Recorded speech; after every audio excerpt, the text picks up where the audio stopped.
Hello बच्चों, चलिए हमारा प्रश्न देखते हैं। प्रश्न है लघु मात्रा पोषक तत्व दीर्घ मात्रा पोषक तत्व से आप क्या समझते हैं।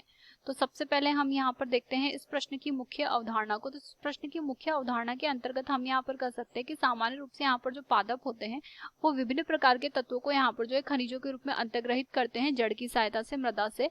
और यहाँ पर ये जो खनिज तत्व होते हैं इन्हें हम यहाँ पर जो है पोषक तत्वों के नाम से जानते हैं।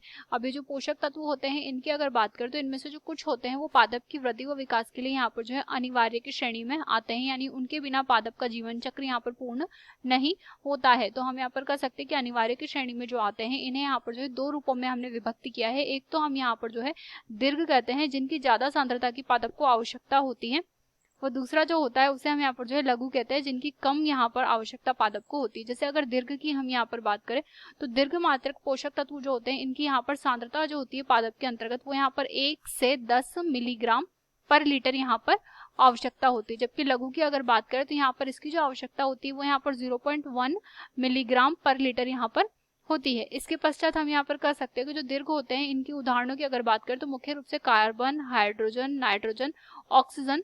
इसके अतिरिक्त अन्य की अगर बात करें तो यहाँ पर सामान्य रूप से जो है फॉस्फोरस, सल्फर, पोटेशियम, कैल्शियम व मैग्नीशियम इसके अंतर्गत यहाँ पर आते हैं। जबकि अगर लघु की हम यहाँ पर बात करें तो लघु के अंतर्गत हम यहाँ पर कह सकते हैं कि यहाँ पर जो है आयरन यानी कि लोहा, manganese, copper, molybdenum, zinc, boron, chlorine और निकल यहाँ पर इसके अंतर्गत यहाँ आता है।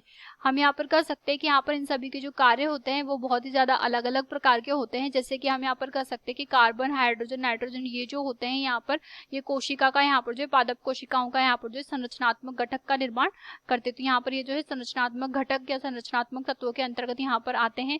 इसके अतिरिक्त अगर हम यहाँ पर बात करें मैग्नीशियम की तो हम यहाँ पर कह सकते हैं कि जो मैग्नीशियम होता है यह यहाँ पर जो है पर्णहरित के निर्माण में सहायता प्रदान करता है। और इसके अतिरिक्त हम यहाँ पर कहेंगे कि हमारे पास में यहाँ पर जो फास्फोरस होता है इससे यहाँ पर जो ऊर्जा यानी कि एटीपी के निर्माण में सहायता प्रदान होती है। तो एटीपी का इससे निर्माण होता है। अगर हम यहाँ पर लघु मात्रक की बात करें तो हम यहाँ पर कह सकते हैं कि जैसे जिंक जो होता है वो यहाँ पर एक एंजाइम को सक्रिय करता है जिसे हम यहाँ पर जो है एल्कोहल डीहाइड्रोजिनेज के नाम से जानते हैं। तो ये एल्कोहल डीहाइड्रोजिनेज जो एंजाइम है इसे सक्रिय करने में सहायता प्रदान करता है। इसके अतिरिक्त अगर मॉलिब्डेनम की हम यहाँ पर बात करें तो मॉलिब्डेनम यहाँ पर जो है नाइट्रोजन के उपापचय में सहायता प्रदान करता है। तो ये नाइट्रोजन उपापचय में आवश्यक है। इसके अतिरिक्त अगर बोरोन की हम यहाँ पर बात करें तो बोरोन जो होता है पराग के अंकुरण में या पराग नली के निर्माण में यहाँ पर जो है सहायता प्रदान करता है। तो इस प्रकार से हम देख सकते हैं कि यहाँ पर इनकी जो आवश्यकता है वो अलग अलग होती है और यहाँ पर कार्य भी इनके अलग अलग है। आशा करते हैं आपको ये प्रश्न समझ आया होगा। धन्यवाद।